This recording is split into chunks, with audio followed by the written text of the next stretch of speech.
it. So the collared male from the Ngala pack is within this particular grouping, and so I'm not sure how many of them are around at the moment. I haven't spent too much time with them this week, as I said, and so I'm interested to see how many members are part of it and whether or not there has been a split in them, because there has been a lot of contact calling from this grouping and maybe they're trying to find everybody. Now, Christine, you were watching this morning and you were wondering whether or not this pack would help the member that individual that has the sore leg or broken leg. I didn't get to see the footage myself, so I'm not sure how bad that leg is, but theoretically, if that member could join the pack and keep up with the pack, they most certainly probably would accept it at this time of the year.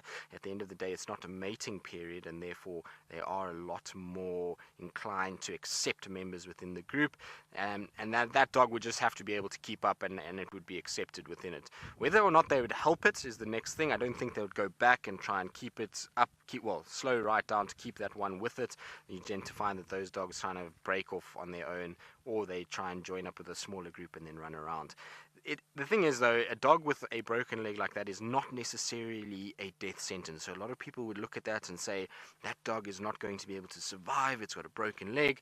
But in actual fact, wild dogs, it's quite common to see them with very bad leg injuries. The nature of the way that they hunt, the nature of the way that they run, it is quite common for them to have injuries, and you often see wild dog packs with a member that is limping or has got a sore leg or one of those kind of things. And in fact, there was a wild dog up in the northern parts of Kruger at one point that had only 2 legs. The other 2 legs, unfortunately, it lost in snaring. So snares are little wire traps that are put out for small animals, and sometimes the wild dogs get caught in it and they'll then unfortunately lose a limb of them's own. And that particular dog that was sort of debilitated by these snares and only had the 2 legs was still able to run and keep up with the pack and survive. So a broken leg, while it looks really bad for wild dogs, is part and parcel of their life. You often see dogs, and in fact, when I speak to Grant about the wild dogs and ask him about these things, he says to me, if there's not a wild dog limping in a pack, there is something wrong. They generally always have a dog within the ranks that seems to be having some sort of a limp. Like I say, the way that they run around and jump around and go crazy tends to mean that they sometimes unfortunately hurt themselves. And these animals are quite resilient. You'll find that maybe in time that leg resets and weight will start being put on it, and that dog will be able to then keep up a lot better and still stay with the pack. At the end of the day, that dog might actually even be here with them. We're not too far from where Scott saw that dog this morning. It's a little bit to our western side, and maybe through all the contact calling that we've been hearing over the last few days, maybe that dog is the one that's got separated and why they've been calling so much, and they'll come together and everything will be okay again. It depends on obviously a number of factors, but I would surmise that's why they're calling, is that a member or certain section of this pack has dissipated off or moved off, and there's so much contact calling to try and find one another at the end of the day. But it'll be interesting to count how many there are here, because I would love to know what the sort of dynamics are for the dogs. It seems as though there's been a lot of dogs all over the place. I know Noelle had 3 dogs this morning.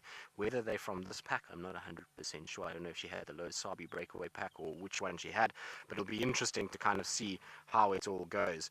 We're going to have to be a little bit patient though, because the end of the day, these dogs are going to be resting for some time. It is not a cloudy, overcast afternoon, which means they're not going to get running too early. At the end of the day, they also do have stuff in their stomach, and they have eaten, and so they will have a situation where they'll probably be fairly patient for now and just try and bide their time and rest off this hot part of the day before they then get up and start moving. Always good, though, to see the dogs. I love spending time with them. There's a thing about them is that you never know what's going to happen. So with dogs, they could be resting like this, and in 1 second they're up and they're going, and so it's always a great thing to have them around. They tend to cause utter chaos all over the place, and whether it's chasing impalas, causing chaos in elephant herds, or chasing leopards up trees, you never know with them. And they're around, and when they're around, generally action seems to follow them. So it's a worthwhile animal to be patient with and just to spend some time. Plus the fact that they're not an everyday experience. They're not an animal that we get to see regularly enough that to just kind of have a fleeting glimpse. Now, I believe a lot of you are saying that it's been such a treat to have the dogs around as much as we have over the past little bit. It is amazing, and it's almost in the last sort of 2 weeks, I would imagine, is how long they've been around for. And it seems to be this pack in particular that's just running the breadth and length of Djuma, and And like I say, we're not complaining at all. It's been so wonderful to have them around and to see their tracks all over the place and have these amazing sightings. I know Noelle's been absolutely spoiled with the dogs this week.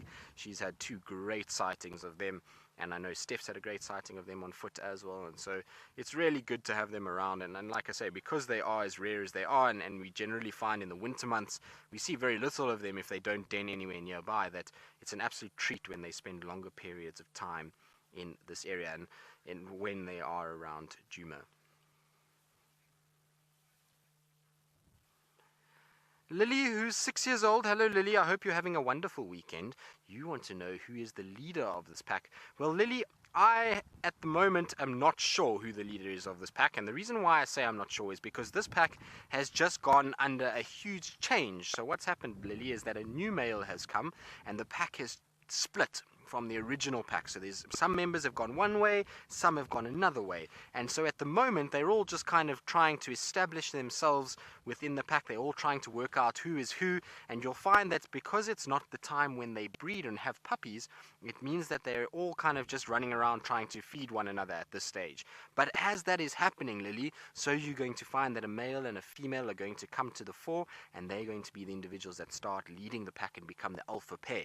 I would surmise, or I think, Lily, that the male with the collar is a fairly dominant individual within it. He's a much older dog than a lot of the others that we have in here, and so I would imagine that he might be the alpha male. As for the alpha female, I'm not 100% sure just yet. There is a female in this group, well, there was. I haven't seen her yet today. She has very white feet, so we used to call her Socks, and she might be in here, and she seems to be quite a dominant female, because when I've watched this pack in the past, I've seen that the males tend to hound her quite a lot and tend to be around her, and she tends to get up with the collared male, and when those two get up, the rest of the pack seems to respond. But at this stage, it doesn't seem as though there is a clear alpha male and female just yet. Now, Lily, what's really interesting with these dogs, and hopefully we'll see it later, so I hope that you stay watching, is that when there's not an alpha male or female yet in the pack, and when they're not quite established as in terms of who is dominant, you'll find that the dogs are all going to stand up and they're going to start sneezing. And the sneezing is like a voting process, so it's like a little conversation as to where they're going to go and what they're going to do. So hopefully later they'll do that, and it's amazing to watch, and maybe then we can work out who is more dominant than the others. But while we try and sit patiently with our dogs and see if they do wake up, let's go back across to Jamie in the Masai Mara with those beautiful lions and see if they're having just as much of a nap after their meal.